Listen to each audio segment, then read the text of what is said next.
ഇന്ന് ഞാൻ നിങ്ങളുമായി പങ്കുവയ്ക്കുന്നത് സെൽഫ് ടോക്ക് എന്ന വിഷയത്തെക്കുറിച്ചാണ്. എറിക് സ്മിത്ത് എന്ന സൈക്കോളജിസ്റ്റ് തന്റെ സെൽഫ് ടോക്ക് എന്ന പുസ്തകത്തിൽ പറയുന്നു, ഒരാൾ ഒരു മിനിറ്റിൽ 150 മുതൽ 300 വരെ സെൽഫ് ടോക്ക് നടത്തും. ഒരു ദിവസം കണക്ക് കൂട്ടുമ്പോൾ ഏകദേശം 50,000 സെൽഫ് ടോക്ക് ഒരു വ്യക്തി ചെയ്യുന്നു. ഒരു പൂന്തോട്ടക്കാരൻ വിത്തുകൾ നടുന്നു, കുറെ കഴിയുമ്പോൾ അത് ചെടികളാകുന്നു, തുടർന്ന് പൂക്കൾ ഉണ്ടാകുന്നു. ഇതുപോലെ സബ് കോൺഷ്യസ് മൈൻഡ് കോൺഷ്യസ് മൈൻഡിനോട് എന്ത് സെൽഫ് ടോക്ക് ചെയ്യുന്നു എന്നത് പ്രധാനപ്പെട്ടതാണ്. പൂന്തോട്ടക്കാരനെ പോലെ നല്ലത് മനസ്സിൽ വിതച്ചാൽ നല്ല ഫലങ്ങൾ ഉണ്ടാകുന്നു. അത്തിപ്പഴമാണോ, മുൾച്ചെടിയാണോ, അതോ മുന്തിരിയാണോ, മുള്ളുകളാണോ കൊയ്തെടുക്കേണ്ടതെന്ന് തീരുമാനിക്കേണ്ടത് നാം തന്നെയാണ്. അത്തിപ്പഴത്തിൻ്റെയും മുന്തിരിയുടെയും ഫലങ്ങൾ ഉണ്ടാകണമെങ്കിൽ നാം എന്ത് മനസ്സിൽ വിതയ്ക്കുന്നു എന്നതിനെ ആശ്രയിച്ചാണ് ഇരിക്കുന്നത്.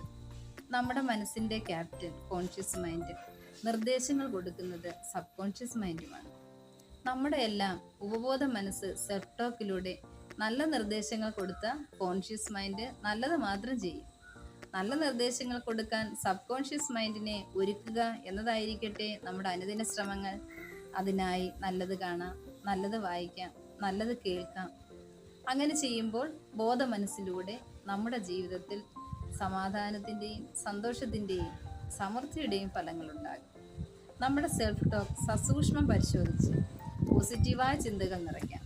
സ്വന്തമായി പോസിറ്റീവ് അഫർമേഷൻസ് രൂപപ്പെടുത്തുകയും ബൈബിൾ വചനങ്ങൾ മനസ്സിൽ പലതവണ ഉരുവിടുകയും ചെയ്യുന്നതിലൂടെ നല്ല ഫലങ്ങൾ സൃഷ്ടിക്കാൻ നമുക്ക് സാധിക്കും. അതിനായി ദൈവം നമ്മെ അനുഗ്രഹിക്കട്ടെ. Thank you.